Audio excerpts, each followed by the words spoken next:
Around the world, everyone assumed Germany's financial regulators were beyond reproach. They were wrong. For years, a company called Wirecard, once a celebrated fintech giant, operated a deception so vast it would ultimately shake the foundations of European finance, exposing a culture of complicity and negligence that allowed billions of euros to simply vanish. Wirecard began its journey as a payment processor in the late 1990s, at the dawn of the Internet age. Initially, it handled transactions for less savory online businesses, carving out a niche in a nascent, often unregulated digital economy. By the early 2000s, it had pivoted, presenting itself as a legitimate provider of payment services for a wide array of online merchants.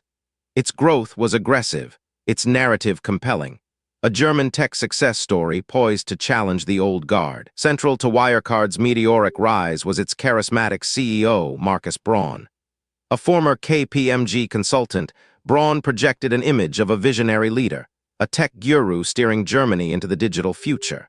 He was the public face, the architect of their ambitious claims. Alongside Braun was Jan Marsalek, the company's chief operating officer.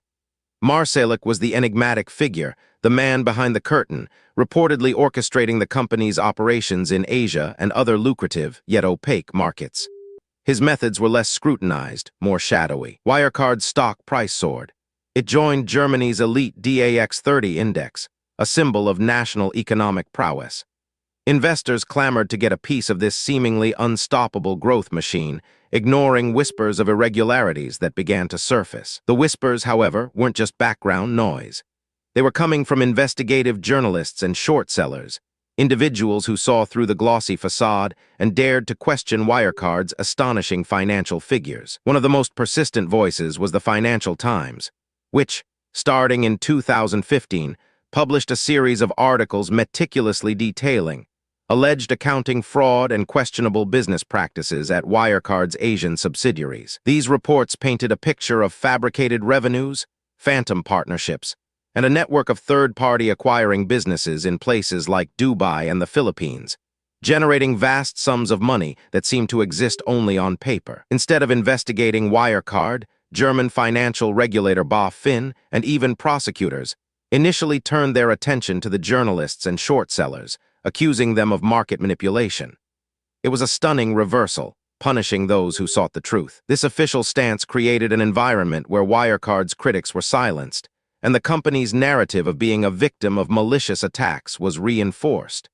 The illusion held, and the stock continued its upward trajectory. The core of the fraud revolved around the concept of third-party acquiring. Wirecard claimed a significant portion of its revenue came from partners who processed payments on its behalf in regions where Wirecard didn't have its own licenses.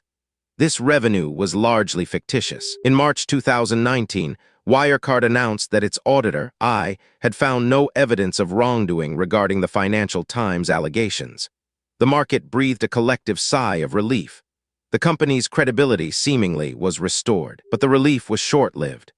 By late 2019 and early 2020, under increasing pressure and unable to locate billions of euros in cash supposedly held in escrow accounts in the Philippines, began to express serious doubts. The moment of truth arrived in June 2020.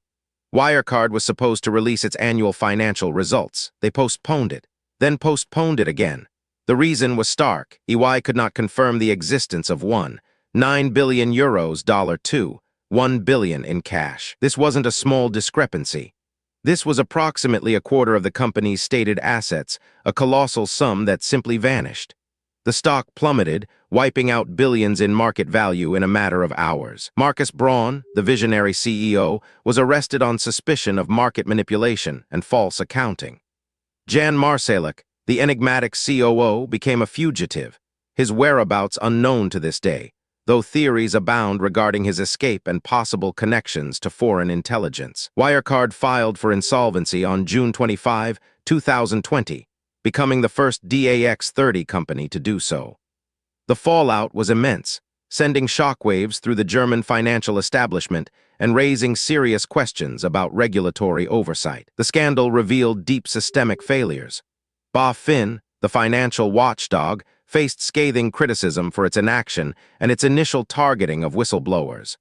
The German government launched investigations into regulatory shortcomings. Even I, Wirecard's long-standing auditor, came under intense scrutiny for its repeated failure to detect the widespread fraud over more than a decade.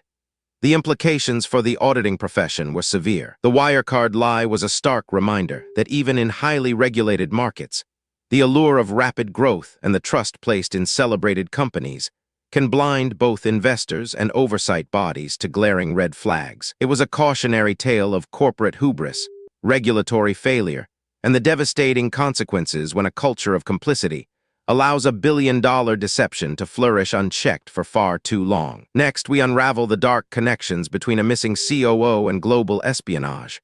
Don't miss it.